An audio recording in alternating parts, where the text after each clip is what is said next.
Apps can do a lot of cool things. You could order dinner, gamble on your favorite team, and track your health. You could even get a mortgage. One click and you can be approved. I'm not sure by who or what country they're in. You deserve more from the mortgage industry.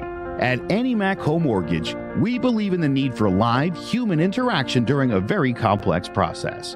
The kind of service and guidance which an app simply can't provide. Our customers are more than credit scores and income documents. They're individuals and families who live in and strengthen our communities.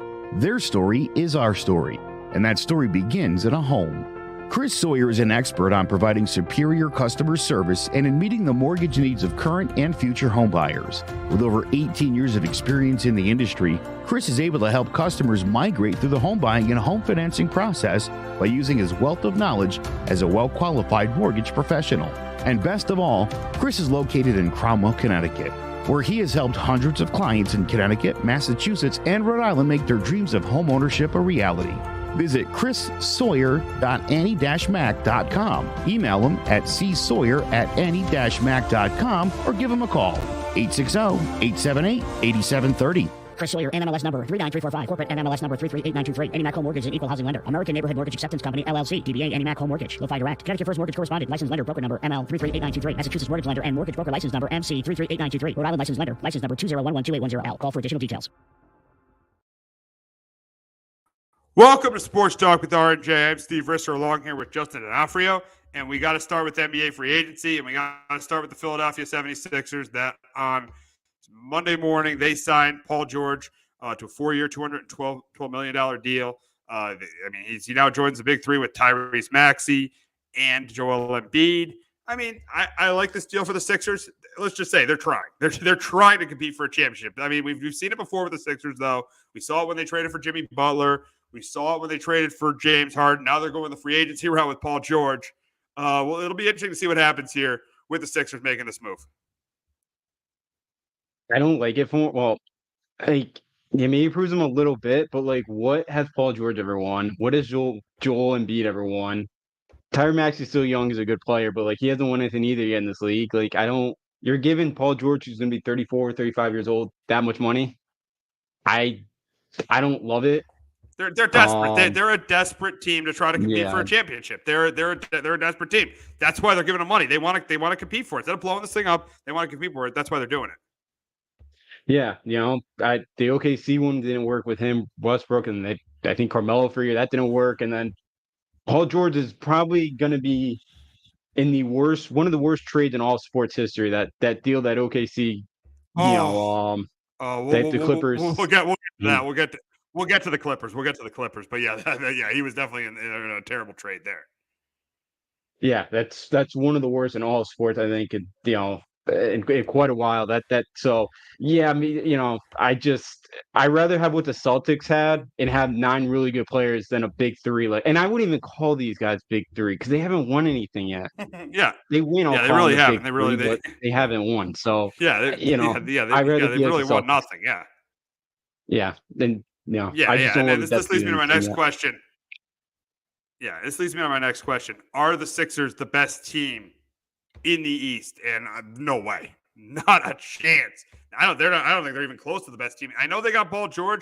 I know Paul George is a really good player, but he has trouble staying healthy. Embiid has trouble staying healthy. Embiid has had trouble making big plays at the end of games. I like Maxey, but he's not a top 10 player. He's a very good player, but he's an all-star, but he's not a superstar yet. So I don't even think they're close. They're even close to the best team in the Eastern Conference. No, I completely agree with you. I still have the Celtics by a mile over the Sixers. That Celtics team, they got depth. They get 2 superstars in Brown and Tatum, and the Sixers still are not there yet. And yeah, I can't trust Paul George to be healthy in the month of April or May. Same thing with Joel Embiid. So I don't even know if those two will be around in the playoffs. Healthy in the playoffs. So right now they're definitely not the best team in the Eastern Conference. No, not even close. This team hasn't even gotten to the conference final since 2001 in the Joel Embiid era. And Joel Embiid is still the best player on the team. It's not like they got a player better than Joel Embiid. Joel Embiid is still the best player on the team. Yeah, no, he is. And yeah, he's when he is healthy, as a big man, he's really dominant. The second best, behind Jokic. But yeah, the conditioning's always been an issue for him. And late in games, late in the playoff series, game 6, game 7, you mentioned it, it's tough for him to be the guy towards the end of the game. He really hasn't stepped up at times. And he's so yeah, he's a great player, but yeah, he's not healthy. It just at his size too kind of breaks down a lot of times, and yeah, he just doesn't have the same amount as well at the end of the games or near the end of the series when you need your star to do a play. Absolutely, absolutely, absolutely. So now we will move over to the Clippers side of this. And 5 years ago, when the Clippers made this trade, they traded for Paul George. They signed Kawhi Leonard. We thought they might win a couple championships here. They might win a couple championships. They end up, then 2020, I thought they were the favorite. They lose in the bubble to the Nuggets. And you saw the way both franchises, what directions both franchises have gone since then. And I remember we were just starting to do the show. And I remember Joe predicted the Nuggets would win. We laughed at him, and I think the Nuggets ended up winning. So that I remember that. I remember they got knocked out in 2020. 2021, which was probably the peak of this era for this team. When they beat that in 7 and they upset the Jazz, but unfortunately Kawhi got hurt and couldn't play in the conference finals against the Suns. They ended up losing the 6. Kawhi misses the entire 2022 season. 2023, he misses time during the 2023 season. I think like 30 games. End up losing in round 1 to the Suns. And then this year was the year where they were healthy. Pretty much, this was the healthiest they were throughout the entire regular season. But Kawhi went down. Kawhi didn't play. Kawhi didn't play in any of the playoff games. He got hurt late in the year, and the team lost. And I think this is where the decision ended up being made not to get Paul George all these years, is they saw the peak of this team and they only lost in the first round. Even though Kawhi wasn't there again, they lost in the first round. But I think this was a very disappointing era. An era you thought would get a couple championships to this team. And then they now the funny thing is now they have a new arena, and now they pretty much now trade for Paul George. Now if Kawhi can somehow stay healthy, they're really a play-in team. It's a very disappointing for this era very, very disappointing for this year of Clippers basketball. A year you thought would win 2 championships, and really the farthest they got was the conference final. Yeah, absolutely. It was a very disappointing year for him. You gave up a lot. You gave up SGA, who has turned himself into a top 10 player in this deal, and you gave up multiple first round picks or future, and so it's been very disappointing. Yeah, I think Paul George or Kawhi kind of sat out there at the press conference when they first, both introduced and were like, yeah, we're gonna bring a championship to this franchise, and yeah, they didn't even. You made one conference finals, and that was it. And now they're going that new arena. They got that new logo, which I think is awful. New logo that they released a couple weeks ago, or whatever. It's awful, but it just turned out disappointing. These two guys are just never healthy. Felt like going down the postseason. They had a really good run at one point this year, January. Like I think it was right around December, January. Where they were playing really good basketball, and it kind of felt like okay. Maybe this could be the time. James Harden was playing well and seemed like being a distraction, but then it all kind of fell apart late. And they go down to the Mavericks in 16th the first round this year. So yeah, turned into a complete disaster for them. And they still don't have a first round pick for another couple of years, I believe it is. And they're in trouble right now. It's not been a great offseason for them. And I know you locked up James Harden for 2 years, $70 million, but I think Paul George way out the door said he did not like playing with James Harden either. So, I thought he was a little better this year, but that's not great either. And you said it. They played well in December and January. You don't get remembered playing well in December and January. You get remembered for playing well April through June in this league. That's what you get remembered for playing well. And this team just has not been able to stay healthy at all April through June. It's been very, very. It's just been very disappointing. And look at what they gave up. Look at what they gave up for Paul George. Shai Gilgeous-Alexander, who is now one of the top 5 players in the league and a superstar in Oklahoma City. Yeah, he is. And he was good. Even kind of that first year with the Clippers. I know he's even kind of taken a step further since going to OKC. But yeah, he's the best player in that deal. And then all the picks you gave up for that. Yeah, it's a total failure by the Clippers part to give up all that and SGA for to Paul George, who's a nice player. He can play off the ball as well, but like he's not a superstar. And he's been a guy that's never been able to stay healthy. So yeah, it was a complete disaster in Oklahoma City, man. You know, that front office, does a pretty good job, and they did an awesome job with this trade, and that was a complete and utter robbery of the Clippers what they did in that trade. Yeah, Sam Presti, one of the best GMs in basketball. But we will stay in the Western Conference, and we'll talk about Klay Thompson. And an era has ended in Golden State as Klay Thompson has signed with the Dallas Mavericks 3 years, $50 million. Another player doesn't want to go to the Lakers. And you saw what the Lakers did today, giving LeBron $50 million. Now you can't even get DeMar DeRozan now. What a disaster that is, but we'll get to them. But Klay Thompson signing with the Mavs. Listen, this is not the same Klay Thompson. This is not the same Klay Thompson, but he is an upgrade over P.J. Washington, Derrick Jones Jr., and Daniel Gafford. I mean, he's going to clearly be the third best player. All he's going to really have to do on this team is a spot up shooter. And I think he's going to play. He's going to be good on this team. I think this is a good move for the Mavericks. You got a veteran. Yeah, he's not the same guy, but he's a veteran who's been there before. He's won 4 championships, and I think he's someone who's going to who could really help Luka in the next couple of years. Yeah, I didn't mind the move there for Dallas. One of the big reasons they lost the Celtics in the finals was because they could not hit threes. Klay Thompson has had a history of being able to do that, but the last time we saw him on the floor was that playing game against the Kings where he was an absolute shell of himself, and I think he went 0 for 10 that night. And then defensively, he's not going to help because we already know Luka and Kyrie are not great in that area. Klay's not great either, so there puts a lot more. Not great anymore in that area. Not great anymore. He's not great anymore. Yeah, he used to be really good. He's not. Yeah, he used to, but again, all those knee injuries he's had, the leg injuries, it's kind of caught up to him at his age. So, I don't mind it for the Mavericks, and it's a guy who's won a lot of championships and kind of has that pedigree of knowing how to get there, and he's got a chip on his shoulder because I understand why he's disappointed the Warriors never paid him because they gave Draymond money, they gave Andrew Wiggins money, they even gave Jordan Poole money. So for him not to get it, I understand the Warriors part with all the injuries he's had, but he's got a chip on his shoulder. He's got 4 rings that he could bring this franchise. So I do think in that area as well, he'll help him out too. Yeah. Yeah. I mean, I definitely think he's going to help him out. But really, the big question is should the Mavs be the favorite to repeat in the Western Conference? Should the Mavs be the favorite to repeat in the West?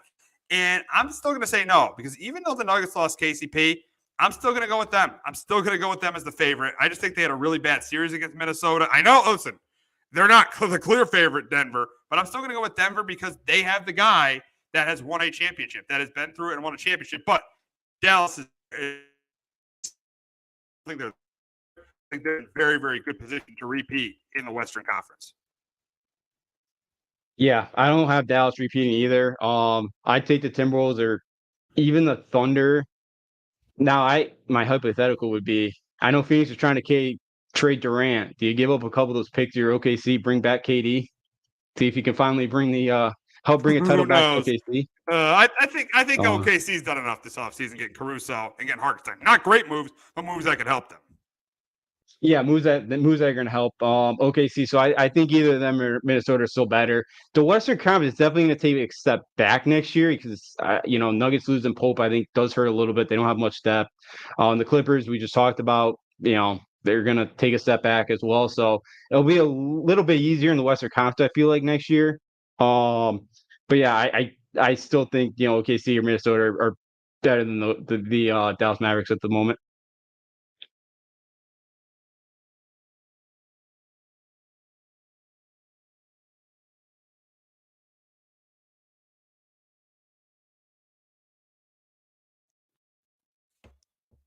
There, but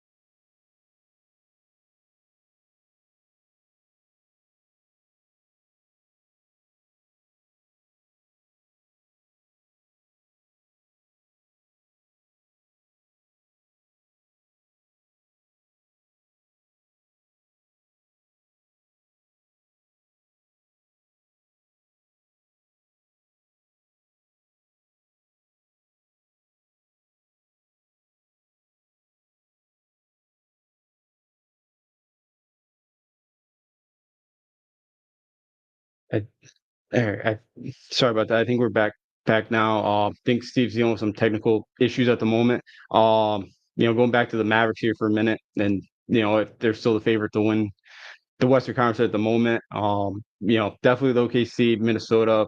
Both those two teams have some young talent. I like Minnesota's acquisition too. During the draft to get Rob Dillingham too to kind of go along with Anthony Edwards. Dillingham's a tremendous scorer.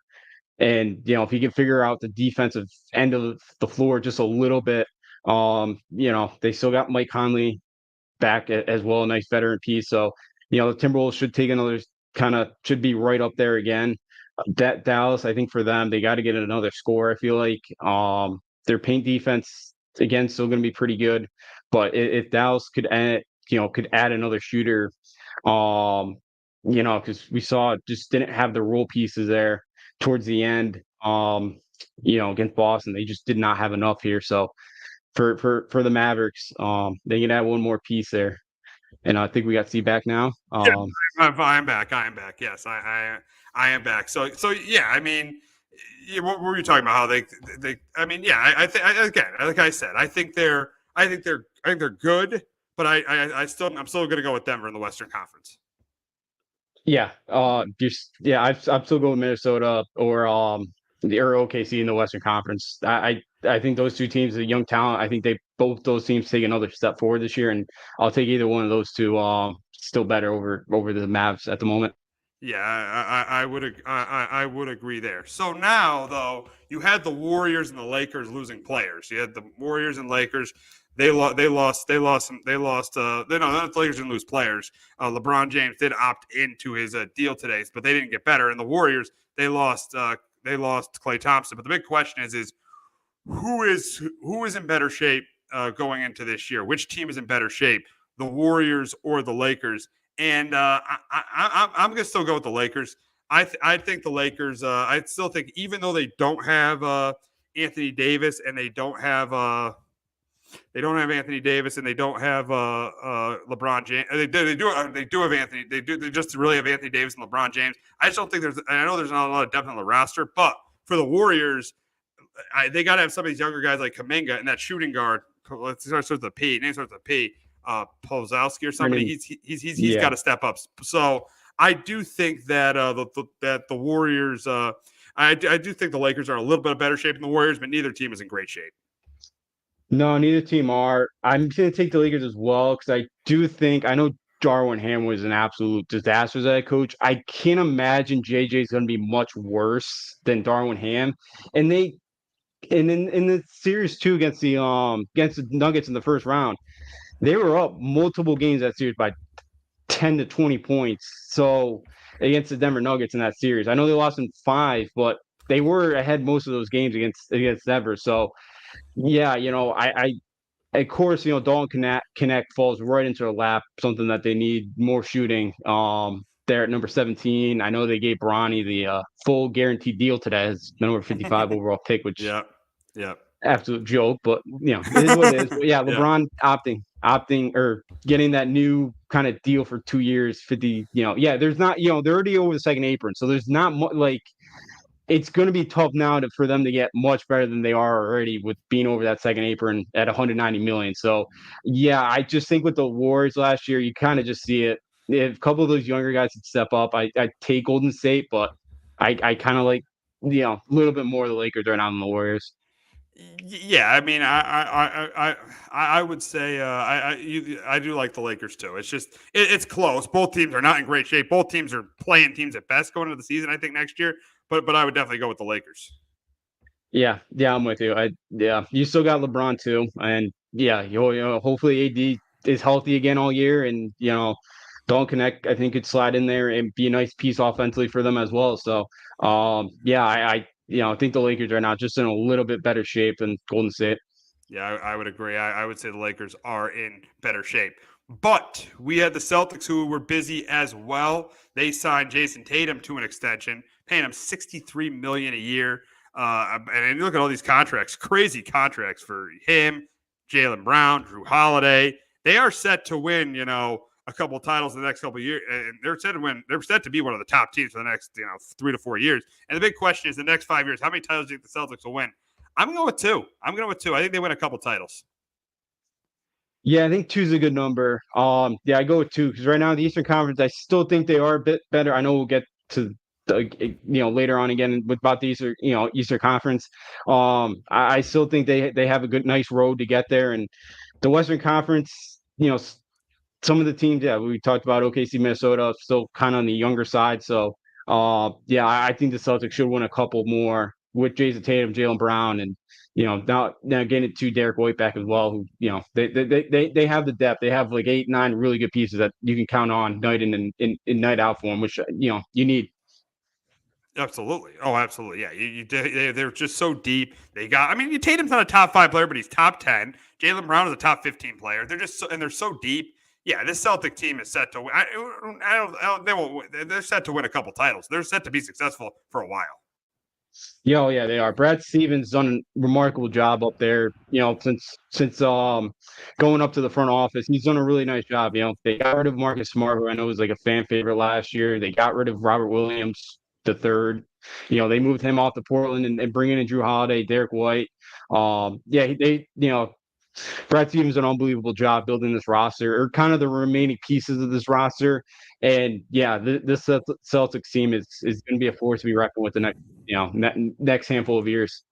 Oh yeah, absolutely. They're definitely a force to be reckoned with. And now, speaking of the Celtics, the big question for them is who is going to be the biggest threat to them in the Eastern Conference? You've seen the Knicks go out and trade for Mikal Bridges. You've seen the Clippers go out and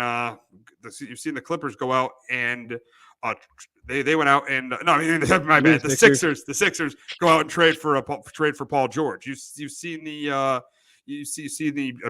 what the Cavs did with Donovan Mitchell. So the big question, and then you see the Pacers going to the conference final. So the big question is which team is the biggest threat to the Celtics in the Eastern Conference? And I'm going to go with the Knicks. I just like if Randall could stay healthy, you got Brunson, who's a really good player. You added Mikal Bridges, who's a good player. Oh, let's see who's commenting here.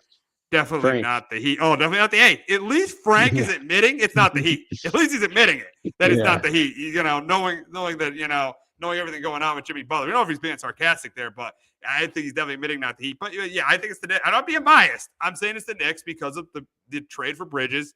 They got OG. They got all these Nova guys. They got OG. So I think it's the Knicks. I mean, you could say, I'm not saying the Sixers. The Sixers never proved they could get to a conference final, even though they have Paul George. The Cavs, outside of Donovan Mitchell, I know Darius Garland's pretty good, but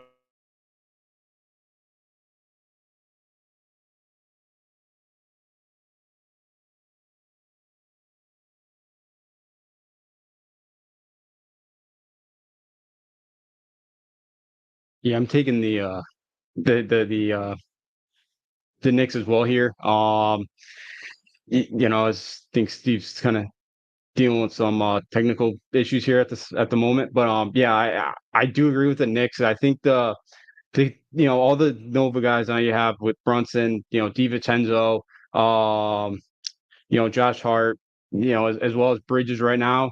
I think kind of all those guys, the chemistry that those guys have. I think if Randall can stay healthy, I like Tyler Kolek there in the second round. I think he'd be a nice piece there to come off the bench, and provide some offense there for him. So I think the one thing the Knicks do need at the moment is to get another big guy behind Mitchell Robinson. Hartenstein's a tough loss, especially how good he is, on the glass. But I do like the Knicks. Steve was mentioning it. I just don't trust the Philadelphia 76ers at all. They got to prove it to me. They have not, they haven't been able to do it in the past. And, Embiid, Paul George, will they stay healthy in the month of, April and May when the playoffs begin? I think that's they haven't shown that in the past. So I have a hard time thinking that they're still going to be able, or that they're going to be able to do it now. So I take the Knicks, and the Knicks have been really close. And with Tom Thibodeau at the bench, I do think the Knicks right now are a little bit better spot than the Sixers. The Cavs are, they're kind of middle of the pack in the Eastern Conference. I know they got Donovan Mitchell back, which, was at the time, maybe he'd be back, maybe he'd go elsewhere, but they got Mitchell. Darius Garland's all right. They need a little bit more for me to call them a contender than the Bucks.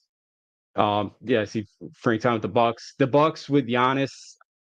Yeah, I like Giannis. Chris Middleton hasn't been, he's been in and out of the lineup the past couple of years. Damian Lillard, was out of shape coming on the camp and, started to get going down the stretch. I don't trust their defense, and I'm not a big Doc Rivers fan. So Giannis still one of the best players in the sport. I could see him carrying them a couple of series. I don't think Giannis and Dame could beat the Celtics on their own, but with how good Dame is, or I mean, with Giannis and Dame, if they both get hot, especially Dame, he can have a couple 40-point performances in the series. Maybe they could knock off the Celtics, but after that, I just don't. I just think the Knicks right now are the second best team right now in the Eastern Conference.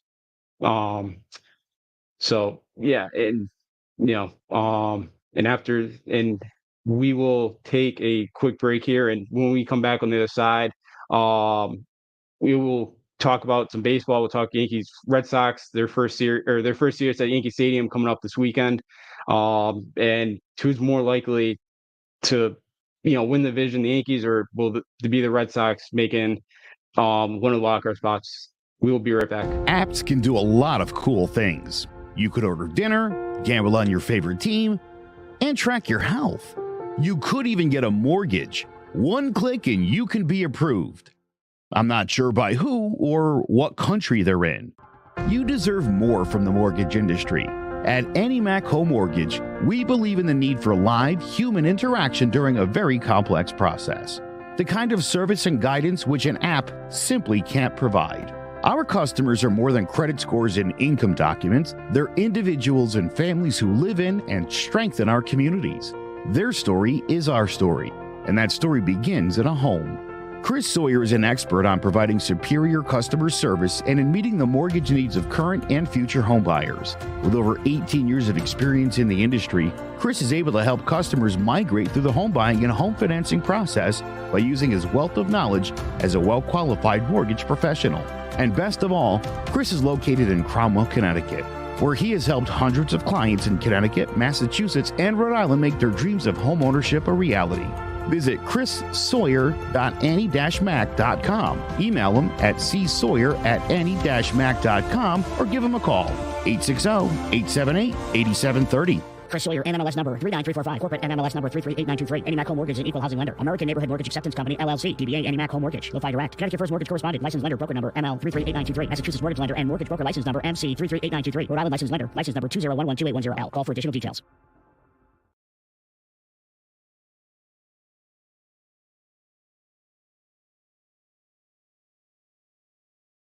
There's no bigger investment than home ownership. And to make sure the house is up to your standards, you need a professional to look it over.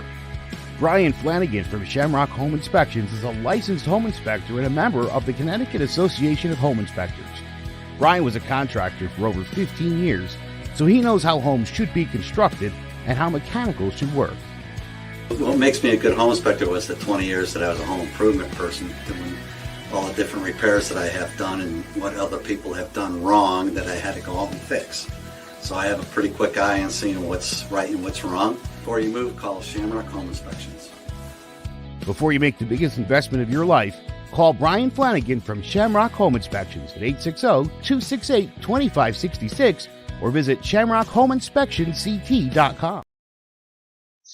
Welcome back to Sports Talk here with R&J, and hopefully Steve Risser will be back here in a second.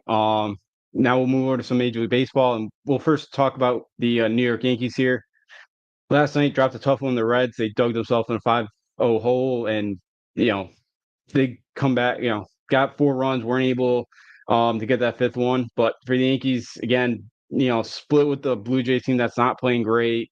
Was kind of hoping this homestand with the Reds and Red Sox here, you could go 4-2 before going to Tampa and Baltimore before the All-Star break, and you kind of feel maybe a little bit better about yourself. But right now for the Yankees, it's kind of Volpe, or even Volpe's kind of cooled off here. It's Judge Soto, And I've really like Ben Rice's at bats of late. He's been somebody that's really has looked like he's belonged and been a nice piece there at first base. And I hope he kind of continues to get some at bats here. Obviously with Judge right now just being an absolute tear. He's on pace to hit more home runs than he did 2 years ago when he broke the American League record. So for home runs this season, and he's on pace to kind of do the same. He's on pace. We'll see if he's able to do it. But him and Soto are just carrying this lineup right now, and they need help from other guys. And for the Yankees and the starting pitching hasn't been great. Rodon's kind of regressed big time. Cortez hasn't been bad at all. Stroman's been all right as well, and Luis Gil's kind of hit that rookie wall here lately. His last 3 starts have not been good. Last night he goes 4 innings, only 3 strikeouts, walked 4 guys. Just wasn't another great outing for him. Hopefully he can kind of get it turned around. But Garrett Cole looked a lot better the other day against Toronto, which is hopefully a good sign to come. Because they're definitely going to need him right now. And the Yankees right now in the trade deadline kind of coming up here, in a couple weeks, July 30th, you're going to have to make some. The Yankees. There's kind of a lot of moves here. How many moves will they make? Because you got, there's just because I don't think the Yankees going to add a bat, or I don't think they can just add one at bat. There's too many holes in this lineup for them to just get one guy to kind of correct the whole thing. So for them, can you add a starter? Can you add a couple guys in the bullpen that have strikeout stuff? Because that's what you need out of bullpen, and they just don't have those guys right now, which has been difficult for them. So, it's a tough, coming up after these 2 games here against the Reds. It's kind of the division up all the way, for most of the month here. And then the only other games you got outside the division are 2 games against the Red Hot Mets and then 3 games at Philadelphia, which is one of the best teams right now in all of baseball. So it's going to be a tough month. And, for the Yankees, if they can't turn it around, and if guys in this order can't, figure it out, hopefully Torres kind of breaks out of it. But, he's 1 for 4 last time with RBI. Hopefully he's, they need him to play better. They need everybody pretty much to play better in this lineup. So, for the Yankees right now, they just, hopefully it's kind of just, they built themselves a nice cushion, which is good. They're up 7 in the wild card race right now over the Twins. But in the division, you're 1 back of Baltimore, and you go there, the final week, next weekend right before the All-Star break. So hoping they keep themselves afloat there. But the lineup's the lineup's a huge thing right now. Just Judge and Soto need some help, and hopefully Ben Rice, Verdugo, hopefully can get it going. Volpe, Aaron Boone was on with John Boy Media, doing an interview yesterday. It sounded like, they're thinking about maybe moving Anthony Volpe out of that leadoff spot. Now, who would they put in there? Who would they put in there? Lead off? I don't think it would be Verdugo.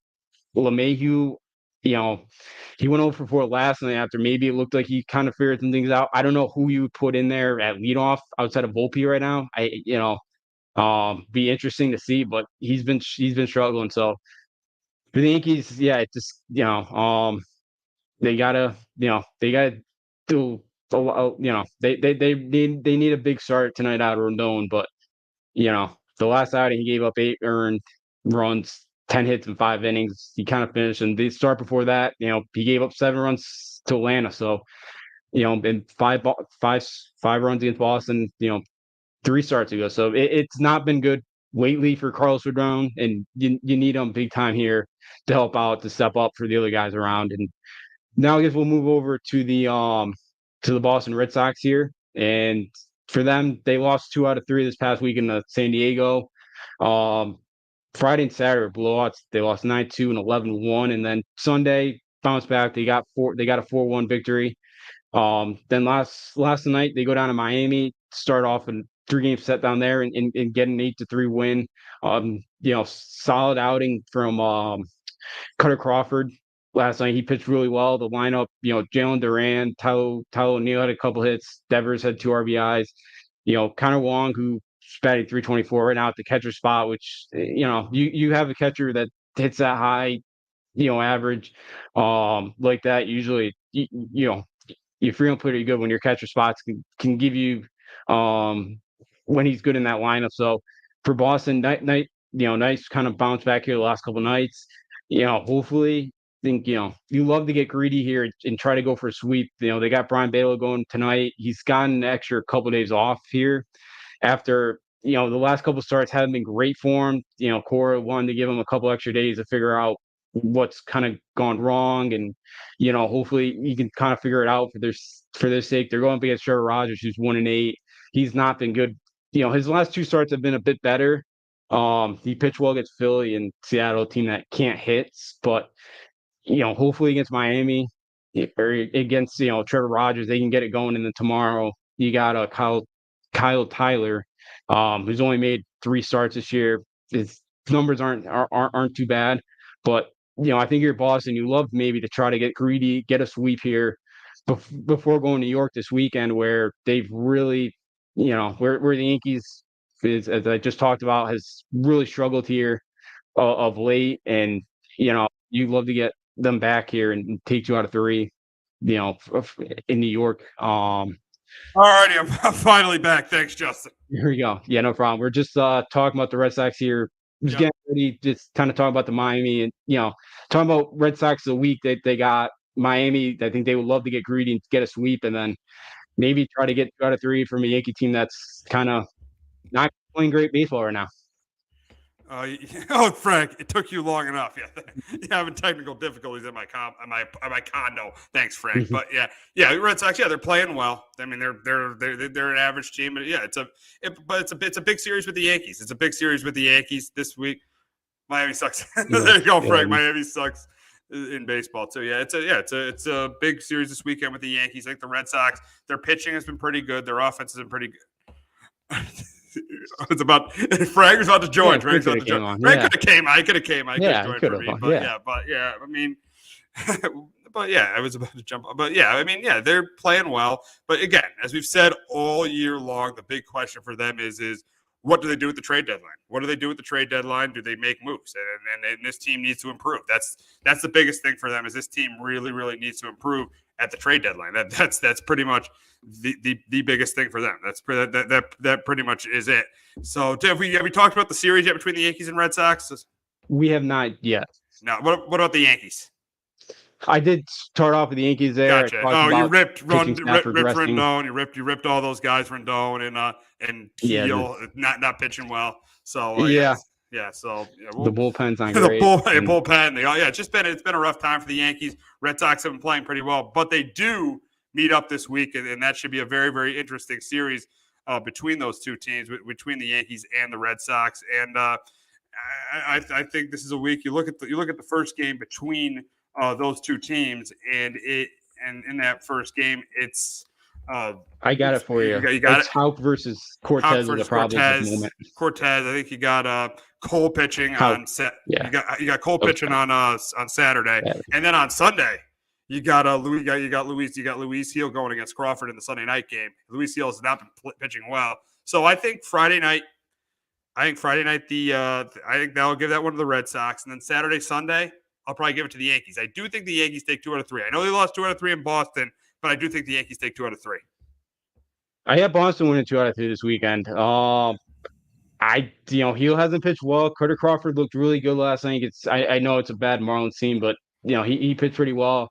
Witkowski's he's pitched pretty well this year. I know finally Garrett Cole looked good. The other day against Toronto. Hopefully that kind of continues. Cortez hasn't been bad. I think the Yankees either get Friday or Saturday, and that's it. I think Boston, the way they're playing, I know they dropped 2 to San Diego, but I don't like the way this Yankees team's playing, and outside of the lineup right now of Judge, Soto, and I think you were getting close to you can add Ben Rice, because I really like his at bats, and I would love to see him back clean up and protect Judge with the way his swing looks so far. But I think Boston takes 2 out of 3 this weekend. Yeah, I just think the Yankees at home, them being at home, I just can't see them. I can't see them taking less than 2. I think they're going to take 2. I think they're going to take 2 out of 3. I know they haven't played well. I know they haven't been playing that well, but I think they take 2 out of 3. I think the Yankees take 2 out of 3 from the Red Sox. I I just think that happens. I think the Yankees are clearly the better team. I know they lost the series earlier in the year, but I just think they take 2 out of 3. Yeah, you're more optimistic than I am. We're I don't know where the production's coming outside of Judge Soto and Ben Rice got 4 RBIs, but like outside of those two, like there's not much. And Heels kind of hit a wall here, and I don't know. I Boston hit him pretty well up there in Boston, so I think you could struggle again. And with Kelsey Crawford been pretty well, and obviously Howard had his tough start in San Diego, but this past weekend. But I think Boston right now is playing better than the Yankees, and I don't know. I don't know when this is going to turn around for the Yankees. Until I didn't think that we'd miss Giancarlo Stanton this much, and until you get him back, this lineup right now is a mess. Yeah, it is. It is, but I think the pitching is more of the issue. I mean, if you look at Rondon, last 3 starts have been absolutely terrible. He's pitching tonight. I'm actually going to the game tonight against the Reds. So, yeah. So, the last 3 starts have been terrible. Heel has been terrible the last 3 starts. Stroll.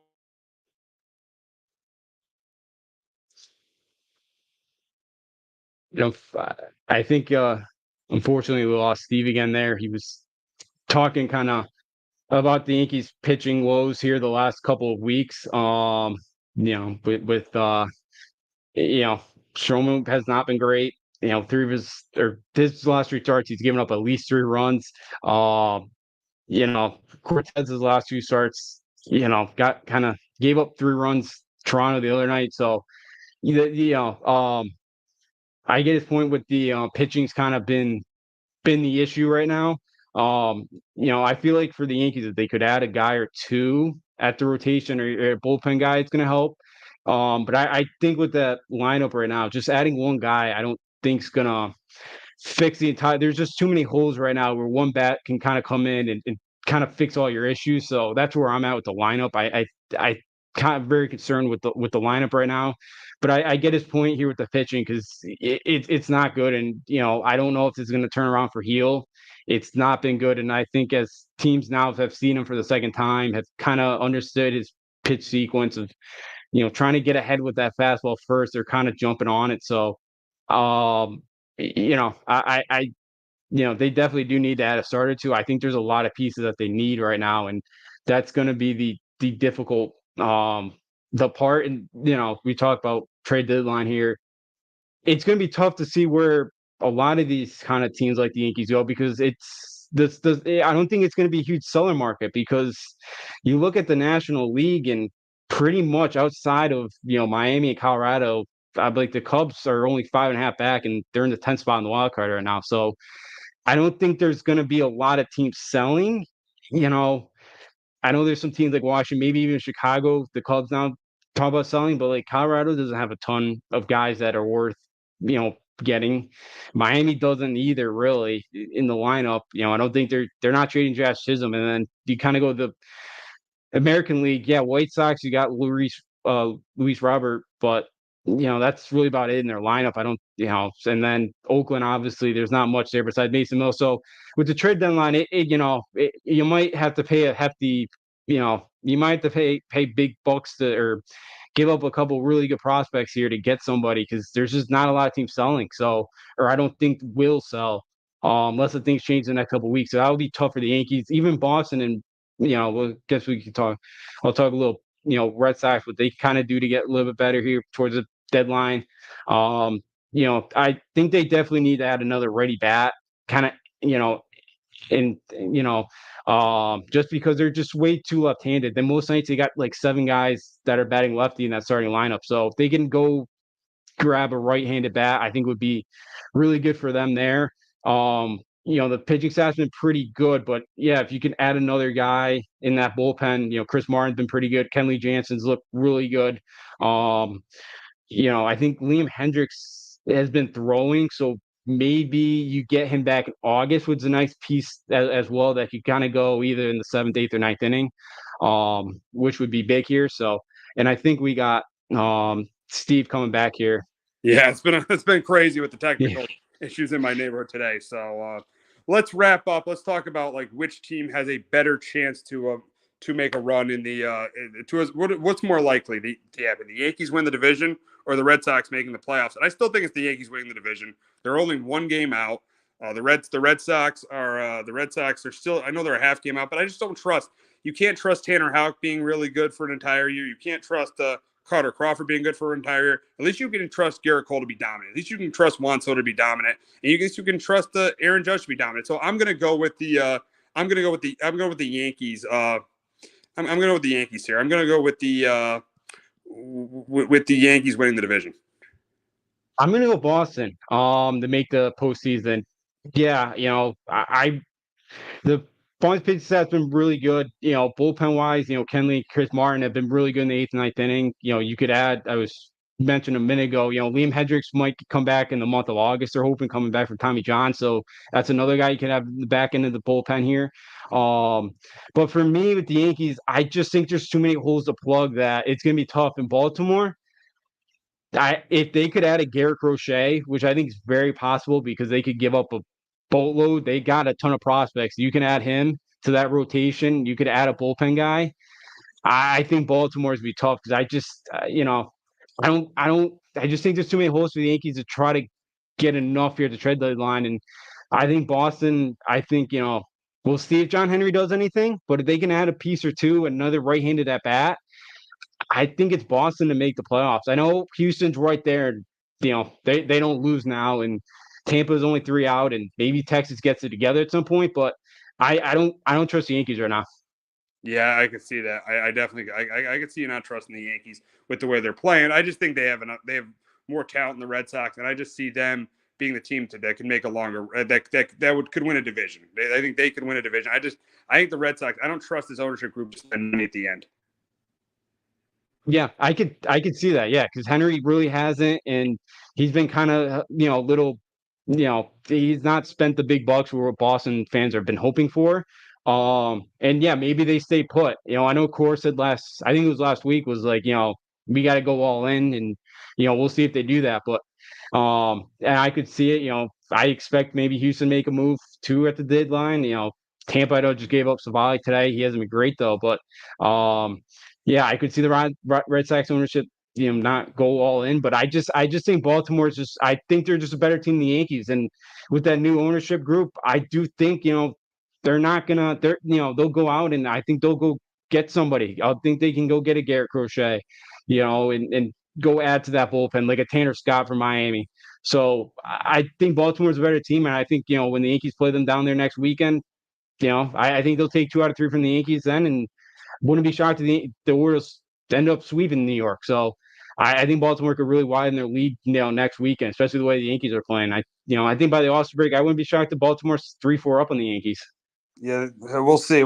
That's a huge series next week between those two teams, and we definitely will be talking about it next week.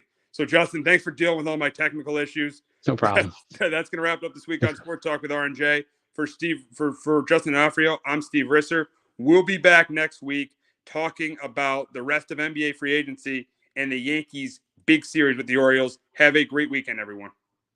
Hello, my name is Joe Aguirre. I'm the president of Clovercrest Media Group. And here at CMG, we have a wide variety of podcasts, including sports shows like Keys to the City, The Roll Call, Throwing Jabs, All Four Downs, and Jawing About the G-Men. And great true crime shows like Sticky Week, Crimes and Consequences, Ivy League Murders, and Bird, the unsolved murder of David Eichmann. You can find all these podcasts and so much more by visiting clovercrestmedia.com.